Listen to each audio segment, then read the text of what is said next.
নমস্কাৰ অসমবাসী ৰাইজ মই মাৰ্টিনা চৌধুৰী আপোনালোকে শুনি আছে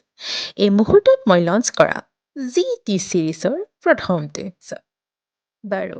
আজিৰ এই বতাহজাক অকণমান বেলেগকৈয়ে বলিছে ক'ব বিচাৰিছে যে প্ৰেমৰনো মাহাত্ম কি কাৰণ চবফালে প্ৰেম আৰু প্ৰেমেই চলি আছে গতিকে আজিৰ এই ভেলেণ্টাইন স্পেচিয়েল ব্লগটোত মোৰ সৈতে আছে মোৰ সহপাঠী পূজা আৰু আমি কৰিবলৈ গৈ আছোঁ এটা Valentine special get ready with me for whom সেইটো আপুনি ভিডিঅ' শেষত গম পাব। অ' মাই গড এইটো উনো হয় গাইজ আৰু এইটো মোক একচুৱেলি পূজাই মানে খেলিবলৈ শিকাইছিলে দেই বাট মই এতিয়া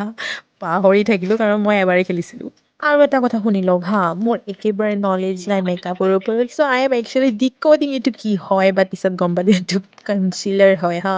এনেকুৱা বহুত এনেকুৱা মমেণ্ট আছে য'ত মই চাই থাকোঁ কি এইটো কি হয় বাট পিছত গম পাওঁ কি আচ্ছা এইটো হয় চ' আই হেভ আ zero' basic knowledge about makeup.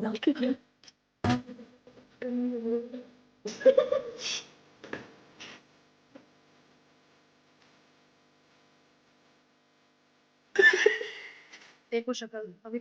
Alisha होता ना গম পাইছোঁ ভিডিঅ'টো বহুত দীঘল হৈ গৈছে গতিকে আজিলৈকে পাৰ্ট 1টোৱে চাই লওক কালি মই পাৰ্ট 2টো সোনকালে আপলোড দিম বাৰু তেতিয়ালৈকে আপোনালোকে গুচি নাযাব কাৰণ কালিহে একচুৱেলি ফাইনেল আউটলুকটো আপোনালোকে দেখিবলৈ পাব।